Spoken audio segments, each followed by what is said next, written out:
Hello students, today let me discuss with you a topic of organization that is corporations, boards and commissions. This is a topic of public administration in 5th semester BA of Mangalore University. The objective of this session is to enable the students to understand the working of boards, commissions and corporations in public administration. At the end of the session, students are able to differentiate the commissions, boards and corporations. They can define and understand the working of commissions, boards and corporations. Commissions, Ayogagalu. Independent regulatory commissions are group of people who undertake public regulations to regulate private economic enterprises. They are called regulatory because they impose regulations. They are called commissions because they are plural-headed bodies. They have power to formulate their own policies. These independent regulatory commissions are the special features of American administrative system. They are called independent because they are not a part of executive department and not responsible to it. They have the power to form their own policies. They are called regulatory because they impose regulations upon the private economic enterprises to protect and promote public interest. They are called commissions because they are plural-headed bodies. Thus, they may be defined as those commissions which enjoy the status and independence from the executive and have the power to formulate their own policies and regulate the economic activities of private enterprises in the public interest. ಸ್ವತಂತ್ರ ನಿಯಂತ್ರಣ ಆಯೋಗಗಳು ಇವುಗಳು ಮುಖ್ಯ ಕಾರ್ಯನಿರ್ವಾಹಕನಿಂದ ಸ್ವತಂತ್ರವಾಗಿದೆ. ಅವುಗಳು ಮುಖ್ಯ ಕಾರ್ಯನಿರ್ವಾಹಕನನ್ನಾಗಲಿ ಅಥವಾ ಯಾವುದೇ ಇಲಾಖೆಯನ್ನು ಅವಲಂಬಿಸಿರುವುದಿಲ್ಲ. ಸ್ವತಂತ್ರ ನಿಯಂತ್ರಣ ಆಯೋಗಗಳು ಖಾಸಗಿ ಆರ್ಥಿಕ ಚಟುವಟಿಕೆಗಳ ಮೇಲೆ ಸಾರ್ವಜನಿಕ ನಿಯಂತ್ರಣವನ್ನು ಸಾಧಿಸುವುದಕ್ಕಾಗಿ ಸ್ಥಾಪಿಸಲಾಗಿರುವಂತಹ ಸಂಸ್ಥೆಗಳಾಗಿದೆ. ಅವುಗಳು ಕಾರ್ಯಾಂಗದ ಭಾಗವೂ ಅಲ್ಲ, ಕಾರ್ಯಾಂಗಕ್ಕೆ ಹೊಣೆಗಾರಿಕೆಯನ್ನೂ ಹೊಂದಿರುವುದಿಲ್ಲ. ಅವುಗಳು ಸ್ವತಂತ್ರವಾಗಿದ್ದು ತಮ್ಮದೇ ಆದ ನೀತಿಗಳನ್ನು ರೂಪಿಸುವ ಸಾಮರ್ಥ್ಯವನ್ನು ಪಡೆದಿದೆ. ಸಾರ್ವಜನಿಕ ಹಿತ ಕಾಯಲು ಅವುಗಳು ಖಾಸಗಿಯವರ ಆರ್ಥಿಕ ಚಟುವಟಿಕೆಗಳನ್ನು ನಿಯಂತ್ರಿಸಬಲ್ಲವು. ಹಾಗಾಗಿ ಅವುಗಳನ್ನು ನಿಯಂತ್ರಣಾ ಸಂಸ್ಥೆಗಳು ಅಂತ ಕರೀತೇವೆ. ಅವುಗಳು ಬಹುಸದಸ್ಯ ಮಂಡಳಿಗಳಾಗಿರುವುದರಿಂದ ಅವುಗಳನ್ನು ಆಯೋಗಗಳು ಅನ್ನಲಾಗುತ್ತದೆ. ಹಾಗೆ ಕಾರ್ಯಾಂಗದಿಂದ ಸ್ವತಂತ್ರವಾದ ಸ್ಥಾನಮಾನವನ್ನು ಹೊಂದಿರುವುದರಿಂದ ಮತ್ತು ತಮ್ಮದೇ ನೀತಿಯನ್ನು ರೂಪಿಸುವ ಖಾಸಗಿಯವರ ಆರ್ಥಿಕ ಚಟುವಟಿಕೆಗಳನ್ನು ಸಾರ್ವಜನಿಕ ಹಿತದೃಷ್ಟಿಯಿಂದ ನಿಯಂತ್ರಿಸಬಲ್ಲ ಆಯೋಗಗಳಾಗಿರುವುದರಿಂದ ಸ್ವತಂತ್ರ ನಿಯಂತ್ರಣ ಆಯೋಗಗಳು ಎಂದು ಇದನ್ನು ವ್ಯಾಖ್ಯಾನಿಸಲಾಗುತ್ತದೆ. Now let us see the features of independent regulatory commissions. Independent regulatory commissions have some of the special features. They are, it is organization of the agency. These agencies are organized on the type of board or commission pattern. They are created by the congressional acts, the acts of Congress of America. The Congress determine their constitution and powers. They are organized quite differently from departments. They are plural in character. They consist of group of men who discuss and decide by a majority vote. Secondly, they have staggered term arrangements. The members of the commissions are appointed by the chief executive, but their terms are staggered so that no single person may have the opportunity of appointing all members of the commission. This is a safeguard against the interference and undue influence of the chief executive upon the commission. Thirdly, it has financial independence.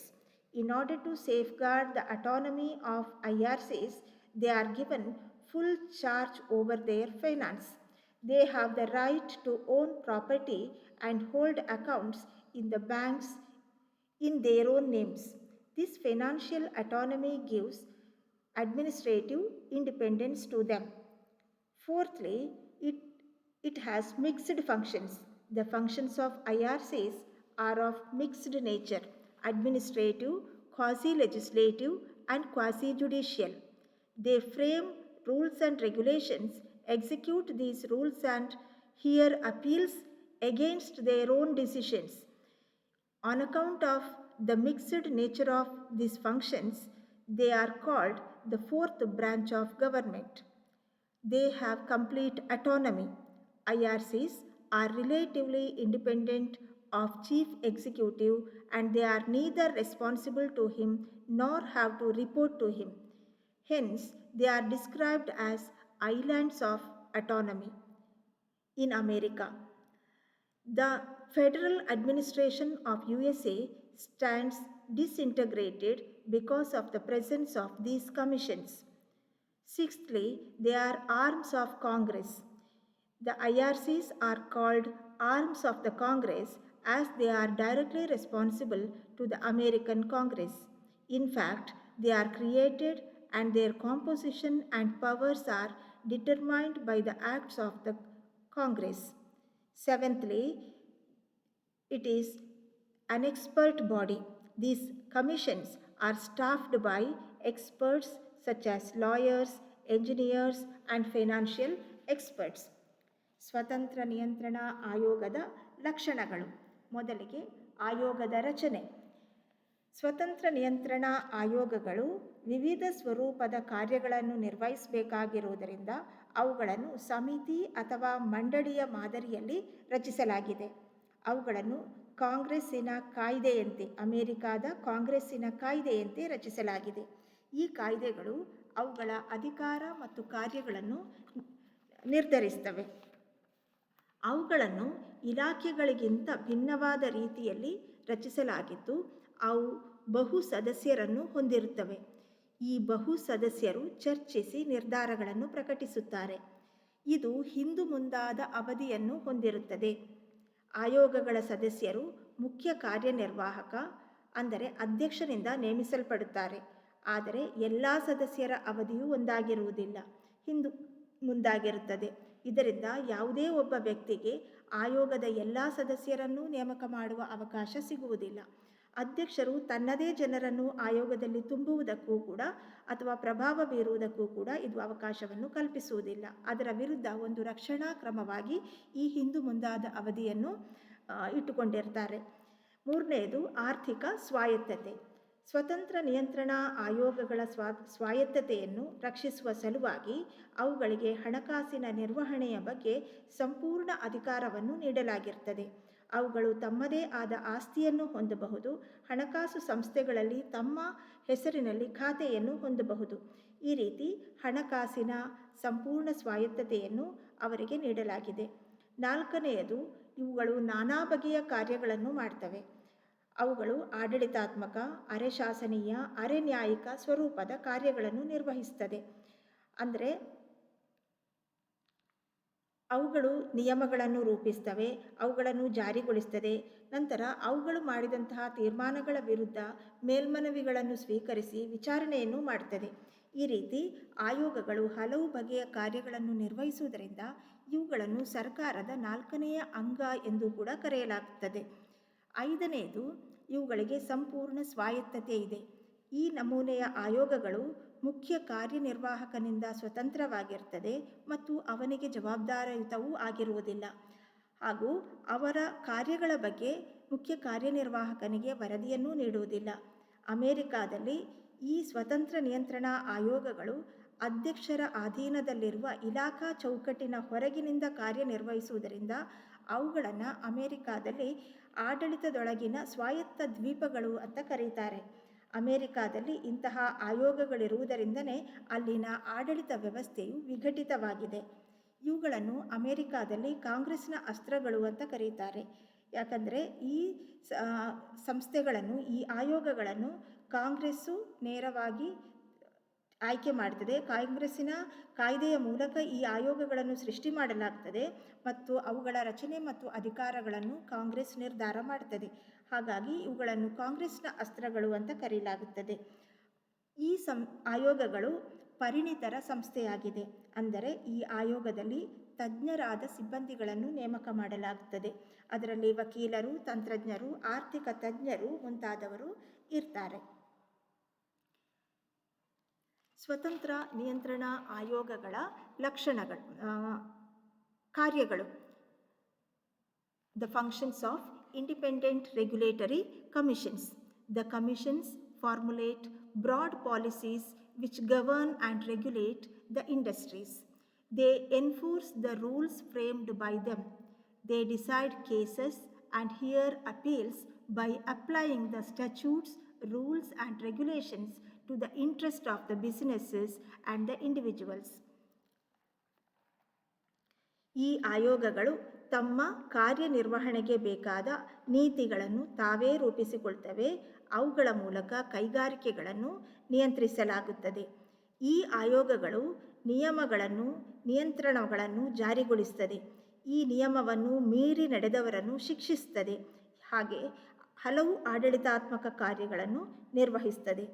ಈ ಆಯೋಗಗಳು ತಕರಾರುಗಳನ್ನು ಇತ್ಯರ್ಥಗೊಳಿಸುತ್ತವೆ. ತಮಗೆ ಬಂದ ಮೇಲ್ಮನವಿಗಳನ್ನು ಜಾರಿಯಲ್ಲಿದ್ದ ನಿಯಮಗಳ ಪ್ರಕಾರ ವಾಣಿಜ್ಯ ಮತ್ತು ವ್ಯಕ್ತಿಗಳ ಹಿತದೃಷ್ಟಿಯಿಂದ ಪರಿಶೀಲಿಸುತ್ತಾರೆ ಮತ್ತು ವಿಚಾರಣೆಗೆ ಗೈರು ಹಾಜರಾದವರನ್ನು ಶಿಕ್ಷಿಸುತ್ತದೆ. ಈ ಕಾರ್ಯಗಳು ಅರೆನ್ಯಾಯಿಕ ಸ್ವರೂಪದ್ದಾಗಿರ್ತದೆ. ಈ ರೀತಿ ಅವುಗಳ ಹೆಚ್ಚಿನ ಕಾರ್ಯಗಳು ಮಿಶ್ರ ಸ್ವರೂಪದ್ದು ಆಗಿರ್ತದೆ. ನೆಕ್ಸ್ಟ್, ಬೋರ್ಡ್ಸ್, ಮಂಡಳಿಗಳು. If administrative authority within a department is given in a plural body, then it is called board. These boards are also sometimes known as commissions. Then two terms are used interchangeably. Willoughby says, a board is a group of members who are required to act collectively upon all matters falling within their respective jurisdiction. Thus, a board or commission is an example of plural executive mode, transacts and superintends some particular public business. The Railway Board, the Central Board of Revenue, the State Electricity Board, and the Union Public Service Commissions are good examples of plural executive model.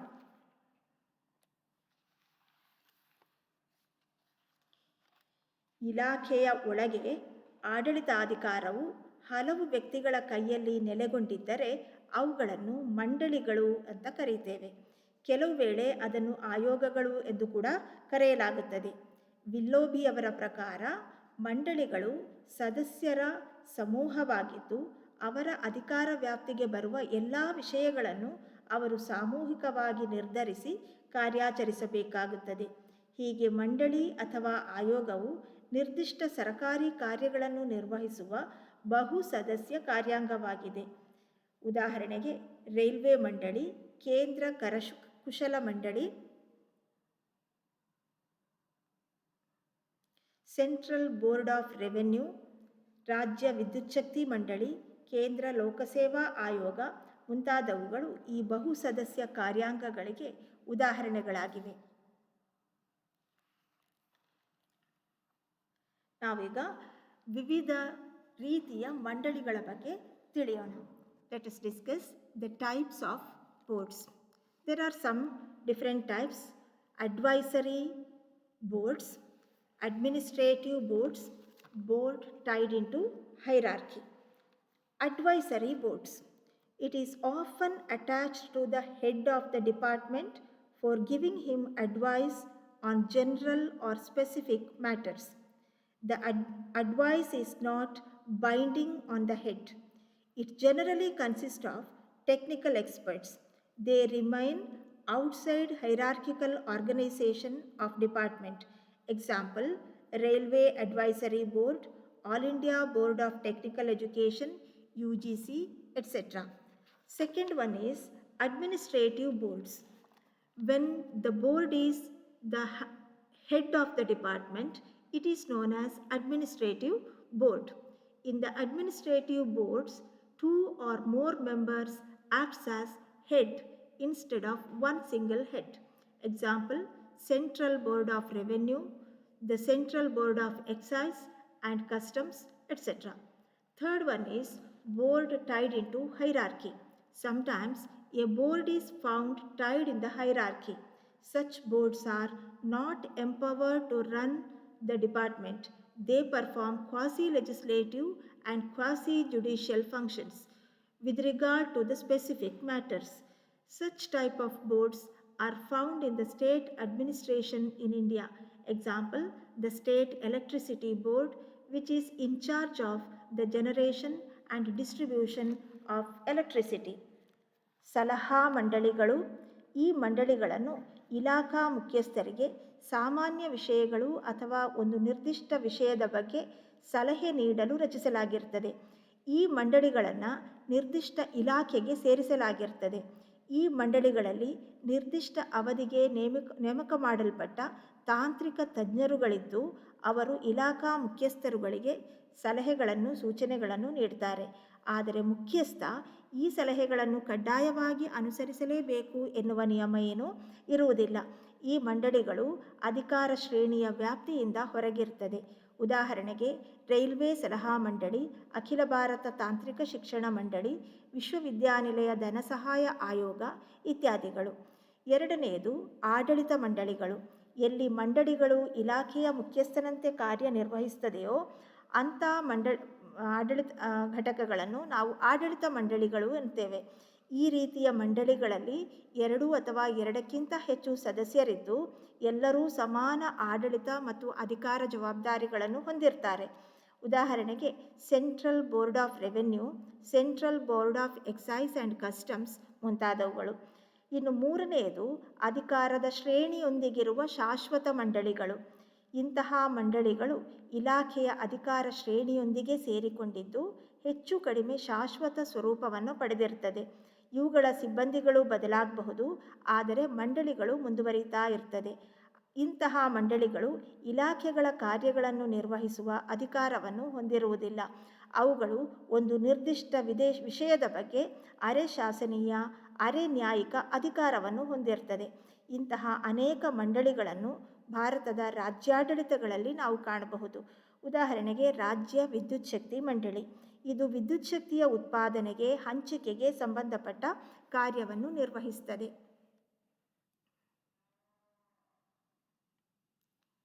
The third type of organization is corporations. ನಿಗಮಗಳು. A public corporation is a corporate body created by a special act of legislature for carrying on special governmental activities of a business of commercial nature.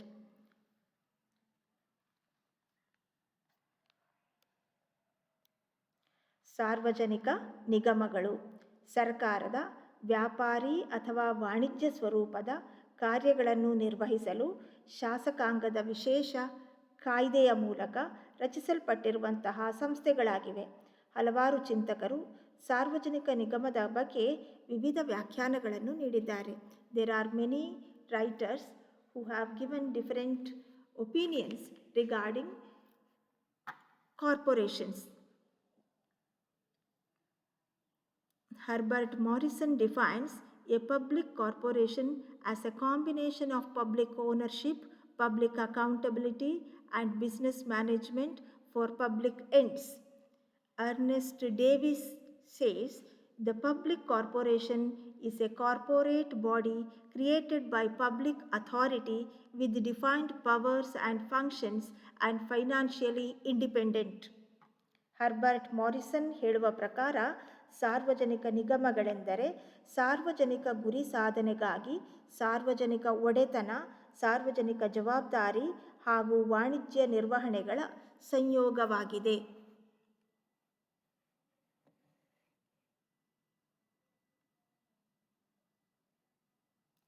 Now, let us see the features of corporations.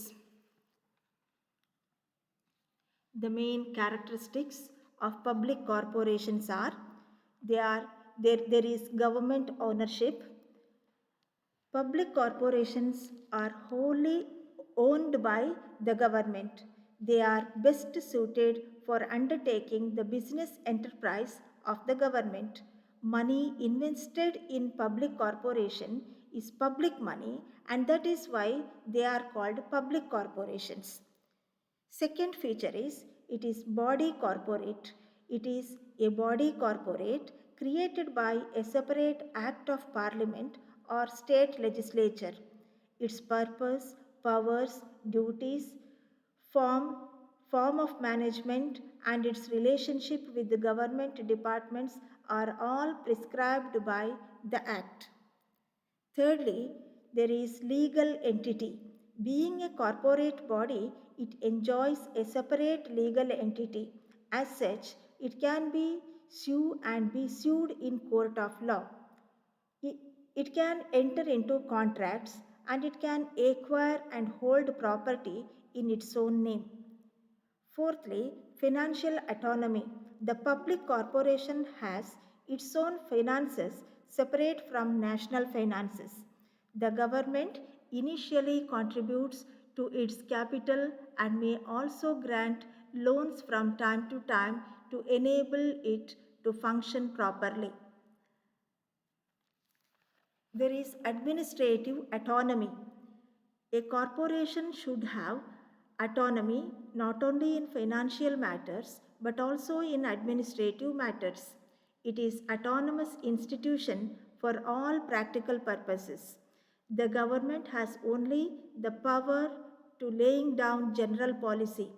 The day-to-day administration is the exclusive responsibility of the managing director of the corporation. It has independent personnel system. The employees of public corporations are not civil servants. They are appointed on the terms and conditions laid down by the corporation itself. Aggressive recruitment, intensive training methods, dynamic system of incentives, and business methods of control are to be used by the corporation just as in business personnel administration. There will be service motive. A corporation comes into existence by a special statute which lays down the public purpose. It is not interested in any objective not allotted to it by the statute. The chief motive of the corporation is to render service to the public and not profit making. Eighth one is it is accountable to government. Public corporations have financial, personnel, and administrative autonomy, but at the same time, they are responsible and accountable to the government. Board members are appointed by the government and they can be removed by the government. They have to work according to policy guidelines given by the government, and they have to submit the annual report to the government. Thus, public corporation is an autonomous body. It is directly accountable to Parliament or the state legislature as the case may be. ಸಾರ್ವಜನಿಕ ನಿಗಮಗಳ ಲಕ್ಷಣಗಳು. ಇಲ್ಲಿ ಸರಕಾರಿ ಒಡೆತನವಿರ್ತದೆ. ಸಾರ್ವಜನಿಕ ನಿಗಮಗಳು ಸಂಪೂರ್ಣವಾಗಿ ಸರಕಾರದ ಸ್ವಾಮ್ಯಕ್ಕೆ ಒಳಪಟ್ಟ ಸಂಸ್ಥೆಗಳಾಗಿರ್ತವೆ. ಅದು ಸರಕಾರದ ವಾಣಿಜ್ಯ ಮತ್ತು ವ್ಯಾಪಾರಿ ಕಾರ್ಯಗಳನ್ನು ನಿರ್ವಹಿಸಲು ಸೂಕ್ತವಾಗಿದೆ. ಅದರಲ್ಲಿ ತೊಡಗಿಸುವಂತಹ ಹಣವು ಸಾರ್ವಜನಿಕ ಹಣವಾಗಿದೆ. ಹಾಗಾಗಿ ಅದನ್ನು ಸಾರ್ವಜನಿಕ ನಿಗಮಗಳು ಎನ್ನಲಾಗ್ತದೆ. ಎರಡನೆಯದು, ಇದು ವ್ಯಕ್ತಿಪ್ರಾಯವಾದ ಸಂಸ್ಥೆಗಳಾಗಿವೆ. ನಿಗಮಗಳು ಸಂಸತ್ತು ಅಥವಾ ರಾಜ್ಯ ಶಾಸಕಾಂಗದಿಂದ ಪ್ರತ್ಯೇಕ ಕಾಯ್ದೆಗಳ ಮೂಲಕ ಸ್ಥಾಪನೆಯಾದ ವ್ಯಕ್ತಿಪ್ರಾಯ ಸಂಸ್ಥೆಗಳಾಗಿದೆ. ಅವುಗಳ ಉದ್ದೇಶಗಳು, ಅಧಿಕಾರಗಳು, ಕರ್ತವ್ಯಗಳು, ಆಡಳಿತ ನಿರ್ವಹಣಾ ಪದ್ಧತಿ, ಅವುಗಳಿಗೆ ಸರ್ಕಾರದೊಡನೆ ಇರುವ ಸಂಬಂಧ ಎಲ್ಲವನ್ನು ಕಾಯ್ದೆಯಲ್ಲಿ ಸ್ಪಷ್ಟಪಡಿಸಲಾಗಿರ್ತದೆ. ಮೂರನೆಯದು, ಇದು ನ್ಯಾಯಿಕ ಸ್ವರೂಪವನ್ನು ಹೊಂದಿರ್ತದೆ. ನಿಗಮಗಳು ವ್ಯಕ್ತಿಪ್ರಾಯವಾದ ಸಂಸ್ಥೆಯಾಗಿರುವುದರಿಂದ ದಾವೆ ಹೂಡುವ ಮತ್ತು ಹೂಡಿಸಿಕೊಳ್ಳುವ ವ್ಯಕ್ತಿಯಾಗಿರ್ತದೆ. ಅದು ತನ್ನದೇ ಹೆಸರಿನಲ್ಲಿ ಆಸ್ತಿಯನ್ನು ಹೊಂದಬಹುದು, ಒಪ್ಪಂದಗಳನ್ನು ಮಾಡಿಕೊಳ್ಳಬಹುದು ಹಾಗೂ ಕಾನೂನಿಗೆ ಸಂಬಂಧಪಟ್ಟ ಎಲ್ಲ ಕಾರ್ಯಗಳನ್ನು ಮಾಡಬಹುದು. ನಾಲ್ಕನೆಯದು, ಇದು ಆರ್ಥಿಕ ಸ್ವಾಯತ್ತತೆಯನ್ನು ಪಡೆದಿರುತ್ತದೆ. ಸಾರ್ವಜನಿಕ ನಿಗಮಗಳು ತಮ್ಮದೇ ಆದ ಹಣಕಾಸನ್ನು ಹೊಂದಬಹುದು. ವಾಣಿಜ್ಯ ವ್ಯವಹಾರಗಳನ್ನು ನಡೆಸಿಕೊಂಡು ಹೋಗಲು ಹಣಕಾಸಿನ ಅಗತ್ಯವಿರ್ತದೆ. ಆರಂಭಿಕ ಬಂಡವಾಳವನ್ನು ಸರ್ಕಾರ ನೀಡುತ್ತದೆ. ಆಮೇಲೆ ಸೂಕ್ತವಾಗಿ ಕಾರ್ಯನಿರ್ವಹಿಸುವುದಕ್ಕೆ ಅಗತ್ಯ ಬಿದ್ದಾಗ ಸಾಲಗಳನ್ನು ನೀಡುತ್ತದೆ. ಆದರೆ ಈ ಸಂಸ್ಥೆಗಳಿಗೆ, ಆಯೋಗಗಳಿಗೆ ತಮ್ಮದೇ ಆದ ನಿಧಿ ಸಂಗ್ರಹ ಮಾಡುವ ಸ್ವಾತಂತ್ರ್ಯ ಇದೆ. ಆಯವ್ಯಯವನ್ನು ತಾನೇ ಸಿದ್ಧಪಡಿಸಿಕೊಳ್ತದೆ. ಹಣಕಾಸು ನಿರ್ವಹಣೆಯಲ್ಲಿ ಸಂಪೂರ್ಣ ಸ್ವಾಯತ್ತತೆಯನ್ನು ಹೊಂದಿರ್ತದೆ. ಹಾಗೆ ಇದು ಆಡಳಿತಾತ್ಮಕ ಸ್ವಾಯತ್ತತೆಯನ್ನು ಹೊಂದಿರ್ತದೆ. ಸಾರ್ವಜನಿಕ ನಿಗಮಗಳಿಗೆ ಹಣಕಾಸಿನ ಸ್ವಾಯತ್ತತೆಯ ಜೊತೆಗೆ ಆಡಳಿತಾತ್ಮಕ ಸ್ವಾಯತ್ತತೆಯೂ ಇರ್ತದೆ. ಸರ್ಕಾರ ಅದರ ಮೇಲೆ ತನ್ನ ಸಾಮಾನ್ಯ ನೀತಿಯನ್ನು ಮಾತ್ರ ಹೇರಬಹುದು. ಅದರ ದಿನನಿತ್ಯದ ವ್ಯವಹಾರವನ್ನು ಅದರ ನಿರ್ದೇಶಕರುಗಳೇ ನಡೆಸಿಕೊಂಡು ಹೋಗ್ತಾರೆ. ಇನ್ನು ಇದು ಸ್ವತಂತ್ರ ಸಿಬ್ಬಂದಿ ವ್ಯವಸ್ಥೆಯನ್ನು ಹೊಂದಿದೆ. ಇದರ ಸಿಬ್ಬಂದಿಗಳು ಸರ್ಕಾರಿ ನೌಕರರಲ್ಲ. ಇಲ್ಲಿನ ಸಿಬ್ಬಂದಿಗಳನ್ನು ನಿಗಮದ ನಿಯಮಗಳಿಗೆ ಅನುಸಾರವಾಗಿ ನೇಮಕ ಮಾಡಲಾಗ್ತದೆ. ನೇಮಕಾತಿಯ ಉಗ್ರ ಪದ್ಧತಿಗಳನ್ನು ಅನುಸರಿಸಲಾಗ್ತದೆ. ತೀವ್ರ ತರಬೇತಿಗಳನ್ನು ನೀಡಲಾಗ್ತದೆ. ದಕ್ಷತೆ ಮತ್ತು ಮನೋಸ್ಥೈರ್ಯವನ್ನು ಹೆಚ್ಚಿಸಲು ಉತ್ತೇಜನವನ್ನು ನೀಡಲಾಗ್ತದೆ. ವಾಣಿಜ್ಯ ವಿಧಾನದ ನಿಯಂತ್ರಣಗಳನ್ನು ಅಳವಡಿಸಲಾಗ್ತದೆ ಹಾಗೂ ವ್ಯಾಪಾರಿ ಸಿಬ್ಬಂದಿ ಆಡಳಿತದ ಮುಖ್ಯ ಲಕ್ಷಣಗಳನ್ನು ನಾವಿಲ್ಲಿ ಈ ಕಾರ್ಪೊರೇಷನ್ಗಳ ಸಿಬ್ಬಂದಿ ಆಡಳಿತದಲ್ಲಿ ಕಾಣಬಹುದು. ಏಳನೆಯದಾಗಿ ಇಲ್ಲಿ ಸರ್ವಿಸ್ ಮನೋಭಾವನೆ, ಸೇವಾ ಮನೋಭಾವನೆ ಇರ್ತದೆ. ಸಾರ್ವಜನಿಕ ನಿಗಮಗಳು ಸಾರ್ವಜನಿಕ ಸೇವೆಗಳಿಗಾಗಿ ಹುಟ್ಟಿಕೊಂಡ ಸಂಸ್ಥೆಗಳಾಗಿವೆ. ಅವುಗಳನ್ನು ರೂಪಿಸಿದ ಕಾಯ್ದೆಗಳಲ್ಲಿ ಪ್ರತಿಪಾದಿಸಿದ ಉದ್ದೇಶಗಳ ಹೊರತಾಗಿ ಬೇರೆ ಯಾವ ಉದ್ದೇಶಗಳೂ ಇರುವುದಿಲ್ಲ. ಅವುಗಳ ಮುಖ್ಯ ಉದ್ದೇಶ ಸಾರ್ವಜನಿಕರಿಗೆ ಸೇವೆ ನೀಡುವುದೇ ವಿನಃ ಲಾಭ ಗಳಿಸುವುದಾಗಿರುವುದಿಲ್ಲ. ಈ ಸಂಸ್ಥೆಗಳು ಸರ್ಕಾರಕ್ಕೆ ಹೊಣೆಯಾಗಿರ್ತದೆ. ಸಾರ್ವಜನಿಕ ನಿಗಮಗಳಿಗೆ ಆರ್ಥಿಕ, ಆಡಳಿತಾತ್ಮಕ, ಸಿಬ್ಬಂದಿ ವ್ಯವಸ್ಥೆಯ ಸ್ವಾಯತ್ತತೆ ಇರ್ತದೆ. ಆದರೆ ಅದರೊಟ್ಟಿಗೆ ಅವುಗಳು ಸರ್ಕಾರಕ್ಕೆ ಹೊಣೆಗಾರಿಕೆಯನ್ನು ವ್ಯಕ್ತಪಡಿಸಬೇಕಾಗ್ತದೆ. ನಿಗಮಗಳ ಆಡಳಿತ ಮಂಡಳಿಯ ಸದಸ್ಯರುಗಳನ್ನು ಸರ್ಕಾರ ನೇಮಕ ಮಾಡ್ತದೆ. ಸರ್ಕಾರವೇ ವಜಾಗೊಳಿಸ್ತದೆ. ಈ ಸರ್ಕಾರ ರೂಪಿಸಿದ ನೀತಿಗೆ ಅನುಸಾರವಾಗಿ ಅವರು ಕಾರ್ಯವನ್ನು ನಿರ್ವಹಿಸಬೇಕಾಗ್ತದೆ ಮತ್ತು ಪ್ರತಿ ವರ್ಷ ಸರ್ಕಾರಕ್ಕೆ ಅದರ ವರದಿಯನ್ನು ಸಲ್ಲಿಸಬೇಕಾಗ್ತದೆ. Now let us have a recap. Independent regulatory commissions are a group of people who undertake public regulations to regulate private economic enterprises. Commissions have power to formulate their own policies. If administrative authority within a department is given in a plural body, then it is called a board. A public corporation is a corporate body created by a special act of legislature for carrying on special governmental activities of a business of commercial nature. Thank you.